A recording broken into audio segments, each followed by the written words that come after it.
One more thing. See those black, ominous clouds back there?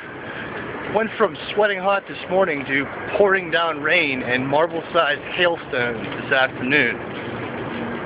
Not really ideal weather conditions. Constant, for that matter.